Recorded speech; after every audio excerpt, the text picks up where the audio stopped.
رجب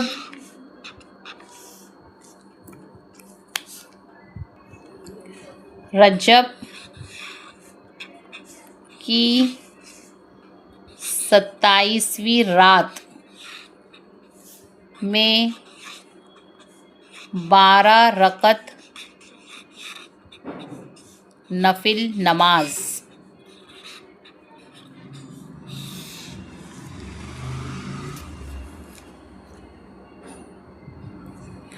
جس نے رجب کی 27ویں رات میں 12 رکعت نماز اس طرح پڑھی کہ ہر رکعت میں سورہ فاتحہ پڑھ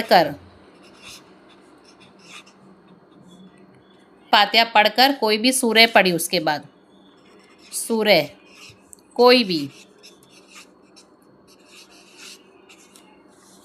اور 2 رکعت تشہد پڑھ کر یعنی اتحیات پڑھے، پھر اس کے بعد درود پڑھ کر سلام پھیرے، اس طریقے سے پوری 12 رکعت نماز پڑھ لیں۔ 12 رکعت پڑھنے کے بعد 100 مرتبہ یہ تسبیح پڑھے،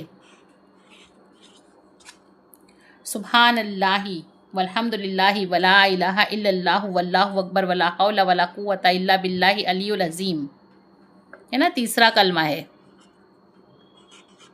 تیسرا کلمہ مطلب 12 رکعت 2 رکعت کر کے پڑھنے کے بعد 100 مرتبہ آپ کو تیسرا کلمہ پڑھنا ہے،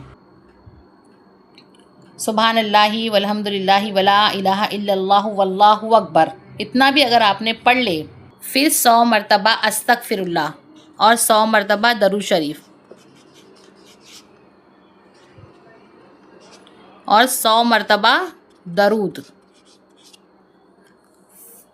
ہے نا؟ یہ اتنا پڑھ لے تو دنیا اور آخرت کے امور کے متعلق جو کچھ چاہے دعا کرے اور صبح میں روزہ رکھے تو یقیناً اللہ تعالیٰ اس کی تمام دعاؤں کو قبول فرمائے گا، مگر یہ کہ وہ کسی گناہوں کے لیے نہ کرے دعا۔